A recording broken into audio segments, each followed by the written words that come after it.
Hi, my name is Maya from the latest with Maya, and I am so excited to be talking with you. Thank you. Thank you. We're excited. And I can't wait for Queen of the Ring to come out. I'm so excited to see this movie. Thank you. We're ready for everybody to go see it. So what drew you to Queen of the Ring? You start. I start. Okay. All right. What drew me to Queen of the Ring was actually I had sent in pictures for stunt work on a project that I had no idea what the project was going to be for. And so I just sent it and forget it. I think that actresses do that too. And I was like, okay, it is what it is. And then a few months later, I just got a text like, congrats, you're auditioning for this film. And I was like, what do you mean? And so there was some difficulty with the original casting because they were with a big company and the scheduling wasn't working out. And so they needed someone to fill the role right away. And I think it's kind of hard to find someone with a certain size that can act, that can also wrestle. And I happen to fit the bill. And yeah, and so that's kind of how it kind of fell into my lap a little bit. For me, I got an audition, read the script, and was hooked. So I sent in my audition, and then I got called about a month and a half later, and then was in training 4 days after that. So Oh wow, that's so cool. Yeah. Um, so can you relate to your characters in any way? yeah, I know I definitely relate to Miss Babs Wingo. Probably for the idea of wanting to get something done and stopping at nothing to do it. Yeah, I have that tenacity. I have that. Yeah, yes. I think I have that in me. So I relate to June just because my job is a wrestler. So I related in that way, simple enough. But I also related to June just because she was someone whose character was such a strong, scary character. And then, this isn't portrayed so much in the movie, but getting to really know June as a person and studying who she was a family woman and really loved and sweet to her family and kind-hearted. And so I definitely related to June in that way, the sort of juxtaposition of who she was in the ring versus who she was outside of the ring. yep. Oh wow. Yeah, so were there any scenes that were particularly challenging to film?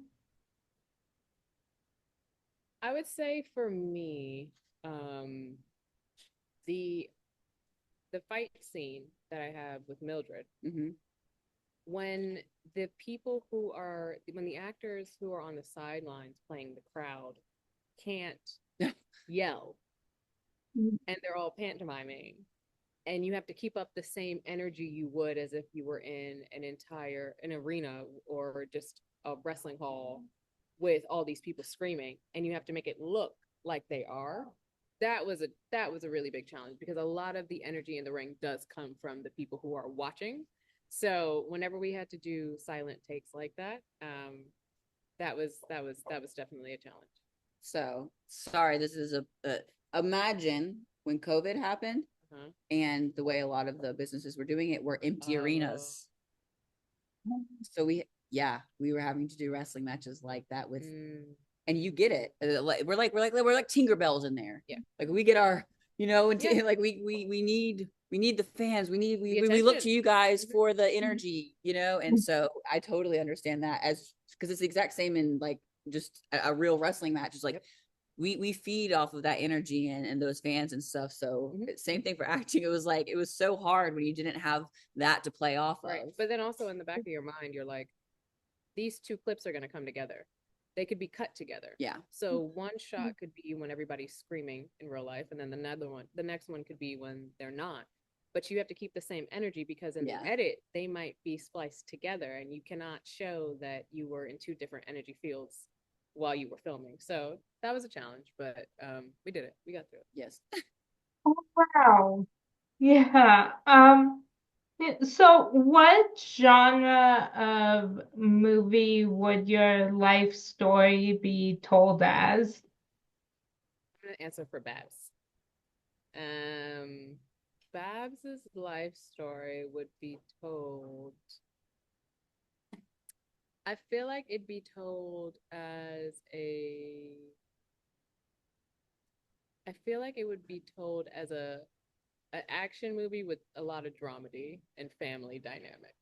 Because one of the things that we don't see, like you always talk about, is the fact that these are women with lives and families and children and aunts and uncles and parents. And um, even though this was tough, we can't forget that there have to have been moments where they were laughing and going out to dance and having fun in between the fights.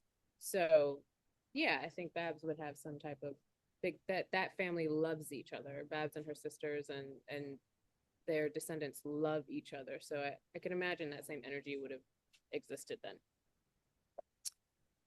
I would say June's would probably be a drama. June's would be a drama because she had a lot going on. I mean, stuff that was definitely meant for film, like stuff that you could just not even write out in your head thinking of it. Then my personal life would be a comedy. Absolutely. One thing I've learned in life is that the Lord he has a sense of humor. Mine would be a National Geographic. Mine would be a National Geographic documentary. I'm just gonna stop there. David Attenborough. That's right. I love that. So if you had a warning label, what would yours say? Sorry, if we had a warning label, I messed that up. If we had a warning label, what would yours say? Okay. So again, to keep it with Babs, Babs's warning label would be, "Don't judge a book by its cover." Mine would be cheetah crossing. Ooh, I like that. Yeah. You got this, I have faith. I think mine would be elderly crossing. I think it's not. I mean, maybe it is, but it's. I like things a certain way. Like I'd be the lady that's sitting on a porch saying like, "All right, don't drive your car too fast through here." And June. Oh, that was myself. That was a Kailey. I know. And June. I don't know. Explosive. Yeah, that's a warning label. Yeah, explosive. They have warning labels for that, right? Like, yeah. And June was an explosive gal. There you go. Yeah, warning I labels. love those. Thank you. Yeah, I will be bringing that back up. yeah.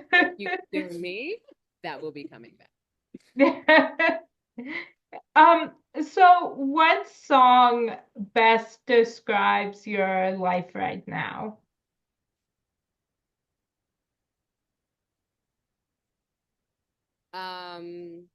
I know it.